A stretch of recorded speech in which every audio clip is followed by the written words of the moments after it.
बिस्मिल्लाहिर्रहमानिर्रहीम। प्रोग्राम रहनुमा रमज़ान में मावा जो मेज़बान अब्दुल मोमिन मेमा। अॼु असांजी महिमान शख़्सियत आहिनि मोहतरमा डॉक्टर शाहिदा रहमानी साहिबा। पाण पीपल्स पार्टीअ जे प्लेटफार्म तां क़ौमी असम्बलीअ जे नशिस्त से MNA जी हैसियत में अवामी ख़िदमात में मसरूफ़ आहिनि। संदन क़ुरानियात सां फ़हमो फ़रासत जे हवाले सां गहरो शगफ़ रहियो आहे। पंहिंजे घर में पंहिंजनि ॿारनि सां, पंहिंजे हल्के अहबाब सां क़ुरानी उलूम खे वंडण ऐं उन मुताबिक़ तफ़क्कुर ऐं तदब्बर जो माहौल खे फ़रोग़ ॾियण में संदन शख्सियत कार फरमा रही है। मैडम, हम आपको अपने प्रोग्राम में वेलकम करते हैं। रमज़ानुल मुबारक रवां दवां है और आप तो जानती हैं कि इसकी अज़मत का जो सबब है वो है नुज़ूल कुरान। बेशक। तो कुरान के हवाले से रमज़ान में हम कुरान के करीब हो जाएं, ये कैसे मुमकिन हो सकता है? चूँकि ये मादियात आलम का ज़माना है, सोशल मीडिया का ज़माना है, जल सोशल मीडिया पर भी कुरानियात के तमाम उलूम मौजूद हैं। तो इस हवाले से हम लोगों को कैसे रग़बत देंगे कि वो रमज़ान का भरपूर फ़ायदा उठाएँ और कुरान के करीब हो जाएँ? बहुत शुक्रिया मोमिन भाई। देखिए, रमज़ान और कुरान लाजिम व मलज़ूम है, क्योंकि रमज़ानुल मुबारक ही वो महीना है जिसमें कुरान का नज़ूल हुआ। अल्लाह तबारक ताला जो है कुरान पाक में भी इस बात को फरमा रहा है और इसकी रातों में जो फ़जीलत दी है कुरान पढ़ने की, और चूँकि हम सहरी के लिए उठते हैं और अल्लाह ताला ने इसको भी बयान किया है, सूरह मुज़म्मिल में भी कहा है कि आप उठें, उठकर पढ़ें। और ये तो हमें बेहतरीन मौका मिलता है कि हम सहरी के लिए उठते हैं तो उसमें कुरान की तिलावत। और आपने देखा कि ये कुरान पाक की बरकत है। रमज़ानुल मुबारक की बाबरकत महीने में लोग ख़ुद ब खुद कुरान की तरफ आते हैं। और आप देखें कि चाहे TV प्रोग्राम्स हों, चाहे वो सोशल मीडिया हो, हर जगह, चूँकि अल्हम्दुलिल्लाह हम एक मुस्लिम माशरे में हैं, पाकिस्तान एक इस्लामी रियासत है, तो इसमें हर मुकम्मल आज़ादी के साथ हम पढ़ रहे होते हैं। लेकिन मैं फिर वही बात एक कहूँगी कि हम कुरान तो पढ़ रहे होते हैं लेकिन हम समझ नहीं रहे होते हैं, जो कि अल्लाह ताला बार बार कुरान पाक में अपने ईमान वालों को कहता है, पुकारता है कि तुम इस पर तदब्बुर क्यों नहीं करते, तुम इस पे तफक्कुर क्यों नहीं करते, मेरी आयतों पे अंधे बहरे गूंगे हो के क्यों गिरते हो। यानी अल्लाह ताला कहता है एक आयत है तो उसको आप समझो कि वो आपसे चाहता क्या है। ये नहीं कि हम खड़े हो जाते हैं नमाज के लिए और कहते हैं नमाज मोमिन की मेराज है, लेकिन जब जिससे हम बात करें, मैं आपसे बात कर रही हूँ, आप मेरी बात समझ रहे हैं तो मैं आपसे बात कर रही हूँ, मैं आपकी बात समझ रही हूँ तो आपसे बात कर रही हूँ। लेकिन जब हम अल्लाह के बारगाह में 5 टाइम खड़े होते हैं और फिर हम तहज्जुद के टाइम भी खड़े होते हैं, जिसके लिए उसने फजीलत बताई, जब हम 5 टाइम जो फ़र्ज़ है हम खड़े होते हैं, तो क्या हम अल्लाह ताला को अपनी बात या अपना मुद्दा बयान कर रहे होते हैं? मैं समझती हूँ बहुत कम लोग होते हैं जो उसको बहुत गौर व फिक्र के साथ जो समझ बूझ कर नमाज अदा करो। तो इसीलिए नमाज को मोमिन के मेराज का, मेराज का क्या मतलब है कि नबी सल्लल्लाहु अलैहि वसल्लम की जो हम मुलाकात है अल्लाह ताला से, उसको मेराज कहते हैं। और जब मोमिन की 5 मरतबा अल्लाह से मुलाकात दिन में हो रही है, हम उस अल्लाह के दरबार में जा रहे हैं और उससे हम ये बारगाह में उससे इल्तिजा कर रहे हैं, दुआ कर रहे हैं, सूरह फातिहा पढ़ रहे हैं, तो पूरी एक दुआ है।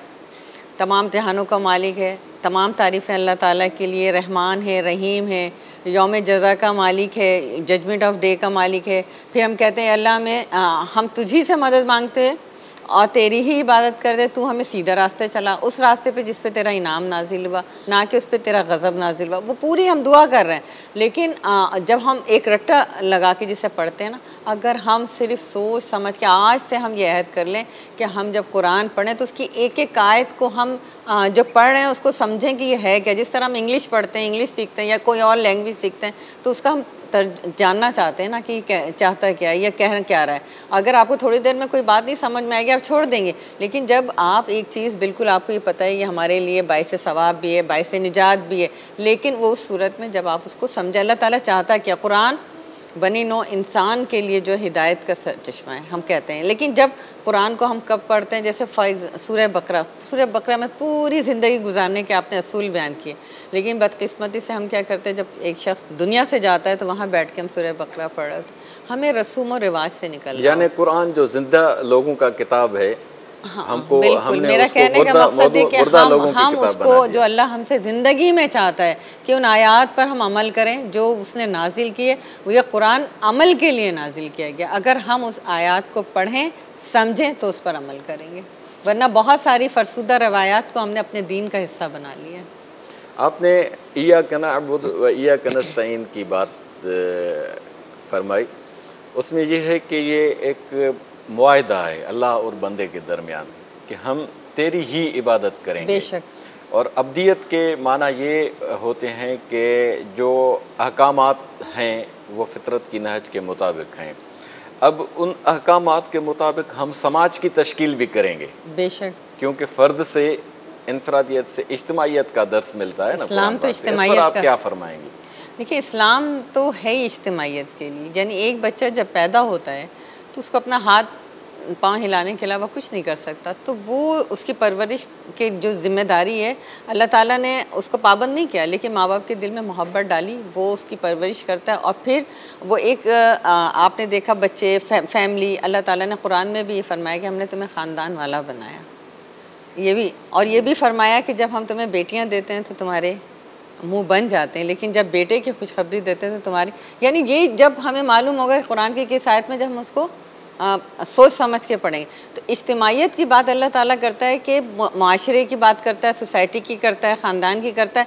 आप देखें वो कहता है वबिल वालिदैन एहसान, अपने वालिदैन के साथ एहसान करो, वालिदैन के साथ अच्छे, यानी अगर वो बुढ़ापे पे पहुंच जाए तो उफ़ भी ना कहो, ये भी कुरान में कि उनकी ताज़ीम करो। फिर रिश्तेदारों के लिए पाबंद करता है, आपको मोहल्लेदारों के लिए, आपको साइलीन के लिए, आपको वो लोग जो सफ़र में मुसाफिरों के लिए, यानी हर एक की ड्यूटी लगा दी। अल्लाह ताला ने कहा जो बिलवालिदैन मतलब जो आप दूसरों के हुकूकुल इबाद हैं उसको आपने अदा करना है। हुकूक अल्लाह तो आपका और अल्लाह का मामला, लेकिन हुकूकुल इबाद में अगर आप ज़्यादती करेंगे तो उसके लिए माफ़ी भी नहीं गुंज। तो ये तमाम चीज़ें एक बेहतरीन माशरे की तश्कील के लिए, जैसे आजकल हम कोरोना वायरस के अंदर एक वबा में पूरी दुनिया मुब्तला है, पूरा बहुत बड़ा इम्तिहान चल रहा है, बहुत बड़ा अल्लाह ताला की तरफ से एक आजमाइश है। लेकिन अगर मिन हैसिल कौम और बहैसियत मुसलमान हम सिर्फ अपने अपने ख़ानदान, अपने अपने रिश्तेदार और अपने मोहल्ले पे नज़र डालें और उनकी मदद करें तो आप यकीन करें कोई शख्स भूखा नहीं सोएगा। वो इस्लाम का बेसिक फ़लसफ़ा है कि हम एक दूसरे के काम आएँ, वरना तात के लिए कुछ कम न थे करो बयां। तो ये इज्तिमाइयत का जो दर्स है वो इस्लाम देता है, वो कुरान देता है, वो अल्लाह देता है। सूरह फातिहा की आपने बात छेड़ी है तो मैं चाहूँगा कि इसकी जो फ़िलासफ़ी है वो, चूँकि सूरह फातिहा की ऑफ द कुरान है, कुरान की चाबी है और तमाम कुरान की तालीमात का इसके अंदर ख़ुलासा मौजूद है।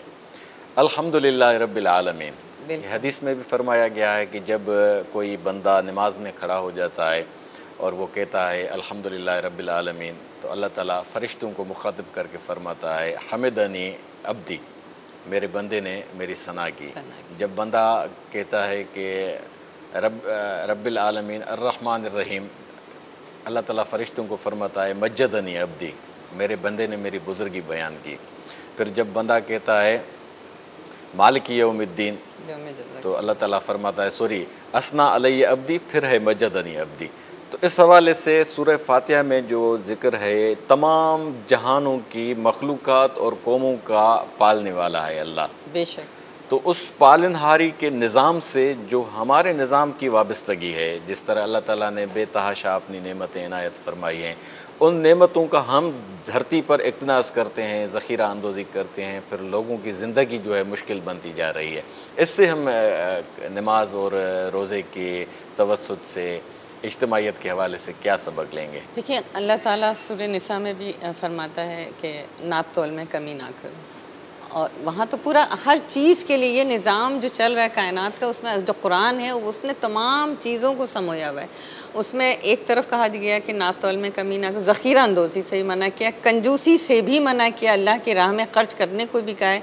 और वो उसका जो 700 गुना जो है उसका मतलब ये एक वो तिजारत है जो हम अल्लाह के साथ करें कि अल्लाह कहता है मेरी राह में ख़र्च करो, मैं तुम्हें 700 गुना दूंगा। जिस तरह एक गंदम की बाली के अंदर से बेतहाश, एक गंदम के दाने से बेतहाशा गंदम निकल जाती, जब आप उस दाने को बोते हैं और उसमें से कितनी गंदम आप निकालते हैं। तो अल्लाह ताला उसकी मिसाल भी देता है।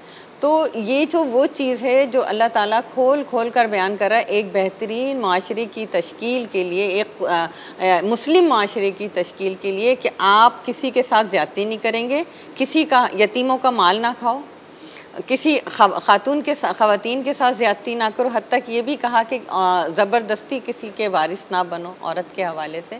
इसी तरह नाप तौल में कमी ना करो। मांगने की चीज़ अगर कोई मांगता है और आप नहीं देते, इसके ऊपर भी अल्लाह ताला ने सूरह माऊन के अंदर फरमाया है कि ये इसको भी मना किया है, और यतीम के माल खाने को भी मना किया, यानी नाहक किसी के साथ माल ना खाओ।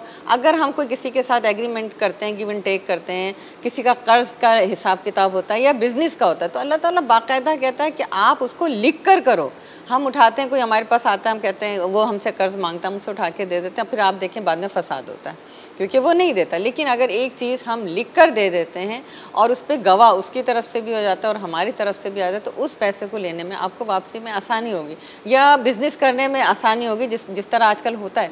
तो ये तमाम चीज़ें कुरान ने 1400 साल पहले मुफस्सिल अंदाज से बता दी कि आप कारोबार कैसे करेंगे, आप अपने घर को कैसे चलाएंगे, आपके बीवी बच्चे फैमिली उनके क्या फ़राइज़ हैं। आप किसी के घर जाएंगे तो 3 मरतबा नॉक करेंगे, जवाब नहीं मिलेगा तो बग़ैर माइंड के आप घर से वापस आ जाएंगे। ये आपके जब बच्चे बड़े होंगे तो उनको कैसे आपने अलहदा सुलाना, बच्चों के टाइमिंग क्या होंगे, बच्चे किस तरीके से आपके कमरे में आएंगे, एक एक चीज़ को तो खोल के अल्लाह तबारक ताला बयान फरमा रहा है।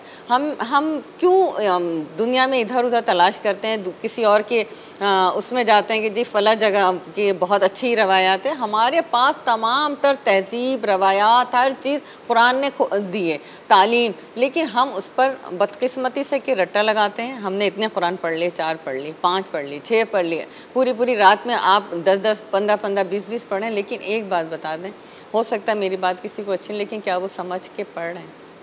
बहुत शानदार गुफ्तगू हो रही है। नाज़रीन, वठूं था हिकिड़ी नंढड़ी साई।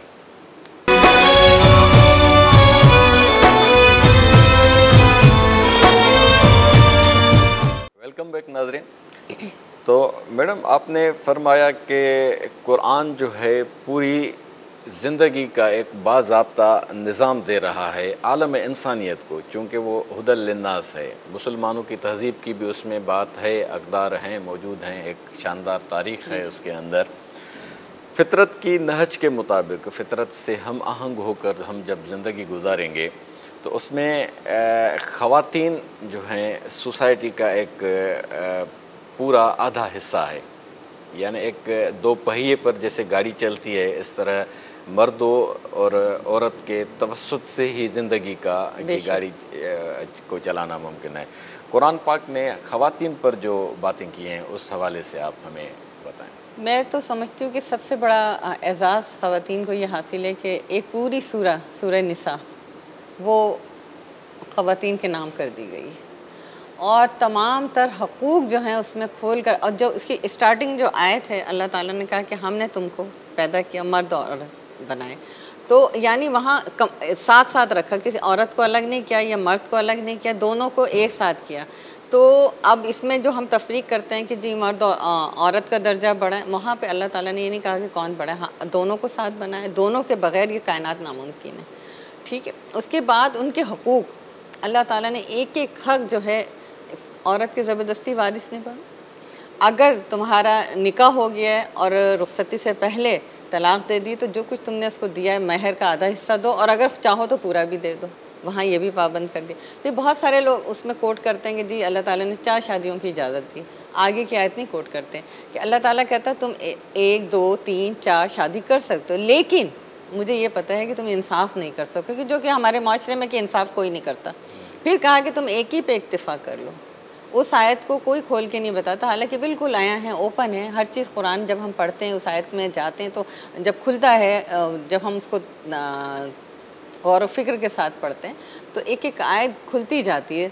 तो वो वहाँ पे कहते हैं कि एक ही पे इक्तिफ़ा कर लो क्योंकि तुम इंसाफ नहीं कर सकोगे। फिर ये कि अगर तुम में से कोई इद्दत के अंदर है, जब वो इद्दत कंप्लीट, उसके शौहर का इंतकाल हो जाता है, बेवा हो जाती, तो वो 1 साल तक उस घर में भी रह सकती है और ज़्यादा रहना चाहे तो रह सकती है। और उसको कहा माल व असबाब देकर ये नहीं कि वो बेवा हो, उसके बाद वो अपनी आज़ादी के साथ आगे की ज़िंदगी गुजार सकती है।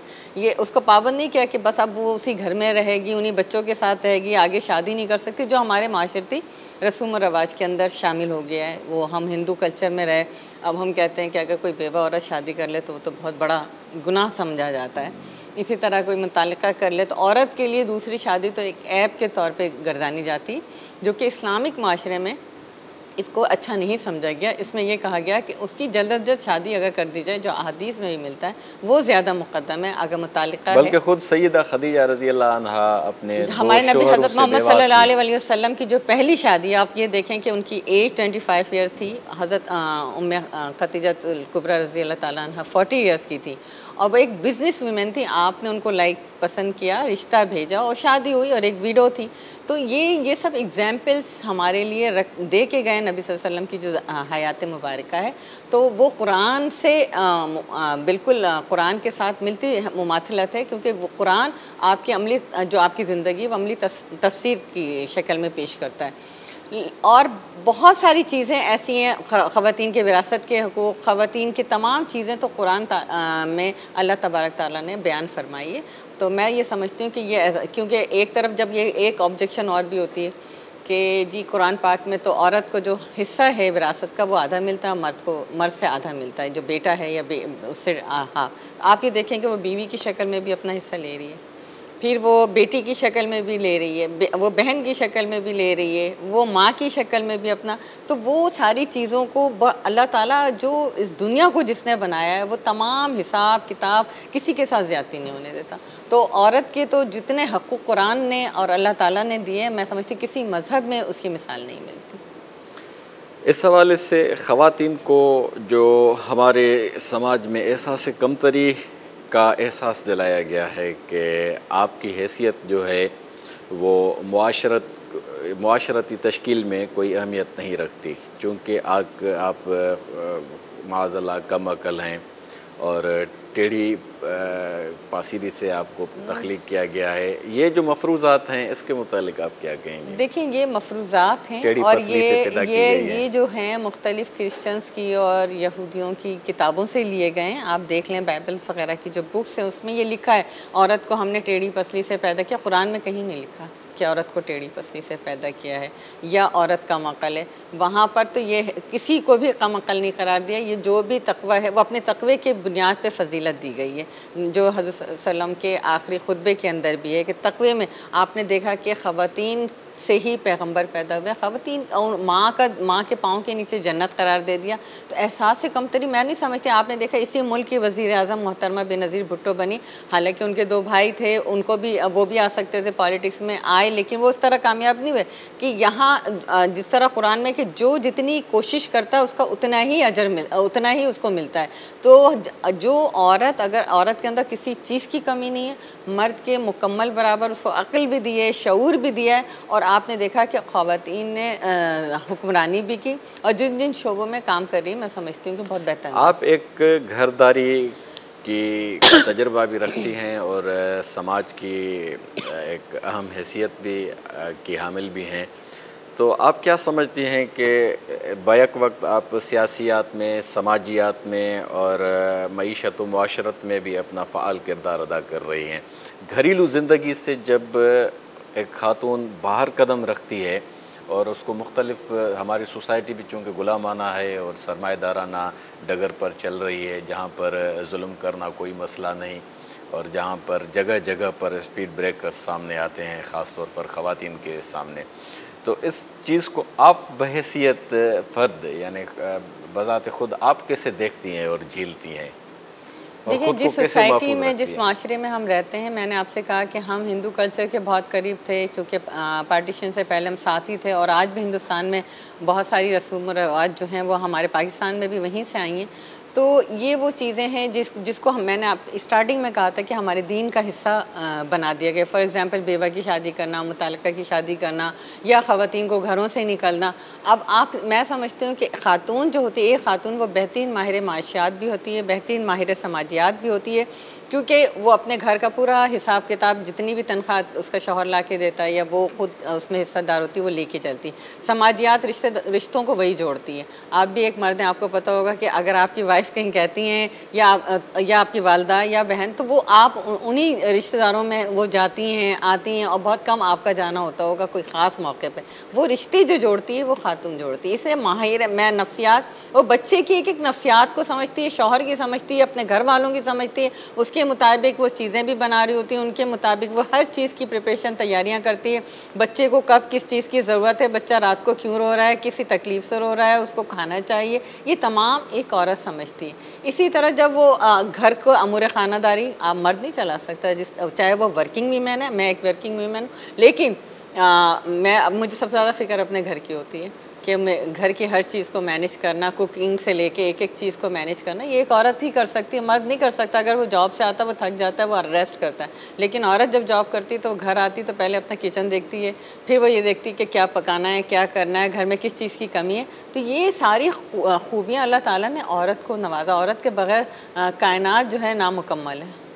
मुआशरे में जब उनके सामने इस तरह की चैलेंजेस आते हैं कि उसमें औरत जब घर से बाहर निकलती है तो जगह जगह पर उसको अजनबियत का एहसास दिलाया जाता है। देखिए, ये मैंने आपसे कहा कि हमारा जो मेल डोमिनेटेड सोसाइटी है कि ये घर से बाहर हमारी जो सोसाइटी और वो ये भी इल्ज़ाम आयद करते हैं कि ये कुरान के अहकामात को मावरा रख के उसको का इनकार करके बाहर निकल आई। आपसे सूरह निसा पढ़ें और उसका तर्जुमा पढ़ें, आपको कहीं कोई रिस्ट्रिक्शन ख़वातीन के हवाले से नहीं नज़र आएगी। वहाँ मुकम्मल आज़ादी है। हत्ता कि वहाँ ये भी है कि अगर औरत किसी गलत फ़ैल में आ जाती है तो मर्द उसे समझाए, प्यार से समझाए, उसको मामूली से सज़ा रखे और फिर वापस आ जाती है तो ठीक है, उसकी तमाम गुनाह उसको माफ़ कर दिया जाता है। तो अल्लाह ताला कहता है मैं गफूर रहीम हूँ। लेकिन आप ये देखें कि हम जिस सोसाइटी में रह रहे हैं वो मेल डोमिनेटेड सोसाइटी है, वो हिंदू रस्म व रवाज के पाबंद है, मुख्तलिफ़ कबायली कल्चर के ज़ेर असर है वो सोसाइटी। वो नहीं चाहते कि औरत आगे जाए, औरत पढ़े, औरत जायदाद में हिस्सेदार बने। तो इन तमाम चीज़ों को उन्होंने उसको नाम नहाद मैं समझती हूँ कि इस्लाम के नाम से मुसल्लत कर दिया कि हमारा इस्लाम इजाज़त नहीं देता। इस्लाम हर चीज़ की इजाज़त देता। इस्लाम औरत को बिज़नेस की भी इजाज़त देता है, इस्लाम औरत को हर काम करने की इजाज़त देता है, मर्द के शाना बशाना चलने की इजाज़त देता है। यही वजह है कि उम्महातुल मोमिनीन हज़रत मोहम्मद सल्लल्लाहु अलैहि वसल्लम के साथ गज़वात में भी जाती रही हैं, मरहम पट्टी भी करती रही हैं। आप पूरी इस्लामी तारीख़ हमारे सामने भी रही है, मालूमात भी रही हैं। तो ये तमाम ख़वातीन ने काम किया, लेकिन आज बदकिस्मती से हमने अपने कबायली रस्म व रवाज को अपने मज़हब का हिस्सा बनाकर उनको ये तासुर दिया गया ख़वातीन को कि जी आपका जो है आप सिर्फ घर में रहेंगी, आप घर से बाहर नहीं निकलेंगी, मज़ीद तालीम हासिल नहीं करेंगे। आप मैं कुछ किताबों के नाम नहीं लूँगी, ऐसी सी बातें लिखी होती कि जी ख़वातीन को ये इल्म नहीं हासिल करना चाहिए, ख़वातीन घर से निकल जाएंगी, ख़वातीन ये करेंगी। आप उसे एहसास ज़िम्मेदारी, उसको कॉन्फिडेंस देंगे, वो सबसे पहले अपने वालिदैन की, अपनी फैमिली की रिस्पेक्ट का ख्याल करेगी। वो कभी कोई ऐसे इक़दाम नहीं करेगी कि जिससे उनकी बेइज्जती हो। लेकिन अगर जब उसको ख़वातीन को खुल के काम करने का मौका मिला तो आपने देखा कि उन्होंने हुकूमतें भी की। और हमारे पास तो पाकिस्तान में इसकी बेहतरीन मिसालें हैं कि पाकिस्तान पीपल्स पार्टी को मैं समझती हूँ क्रेडिट जाता है कि मुझ जैसी खातून को भी उन्होंने नेशनल असम्बली में पहुंचाया और हम अपने हिस्से का काम कर रहे हैं। हमारे यहाँ आप देखें बड़ी बड़ी ख़वातीन, शेरी रहमान साहिबा, शाजिया मरी साहिबा, जितनी भी ख़वातीन हैं और की पोस्टों पे रही हैं। मोहतरमा बेनज़ीर भुट्टो साहिबा तो हमारे लिए एक आइडियल रोल मॉडल हैं, हम तमाम ख़वातीन के लिए, कि उस पाकिस्तान में जहाँ पर दुनिया में एक मैसेज था कि ये कभी भी औरत को सरबराह नहीं बना सकते, उस पाकिस्तान के अवाम ने ट्वाइस ए टाइम इस मुल्क का वज़ीर आज़म बनाया। उन्होंने अपनी काबिलियत से साबित किया कि जब उनकी शहादत हुई तब मैं समझती हूँ पूरी दुनिया ने उनकी शहादत पर अश्क बहाया। बहुत शुक्रिया आपका। नाज़रीन, मैडम जन जूं जेके ॻाल्हियूं आहिनि उन्हनि जो ख़ुलासो इहो थियो त इस्लाम औरत खे जेके हक़ ॾिना आहिनि उहे मर्द खां कंहिं बि सूरत में घटि न आहिनि। ऐं रमज़ान में असांखे रोज़े जे माहौल में जेको क़ुरान पाक खे तदब्बुर ऐं तफ़क्कुर सां पढ़ण जो मौक़ो थो मिले, उन जो असां भरपूर फ़ाइदो हासिलु कयूं ऐं उन में असांजी जेका मुआशरती माशी समाजी सियासी या तहज़ीबी ऐं तारीख़ी ज़िंदगीअ जा जेके अक़दार आहिनि तौर तरीक़ा आहिनि उन्हनि सभिनी खे असां पाण बराए रास्त ॾिसूं बराए रास्त जाचूं ऐं उन मुताबिक़ असां इबादतुनि खे बेफलदायक कयूं ऐं अल्लाह ताला सां पंहिंजे तौहीद जे मामले में जेके असां वाइदा वचन कयूं था उन्हनि खे बि निभाईंदा अचूं।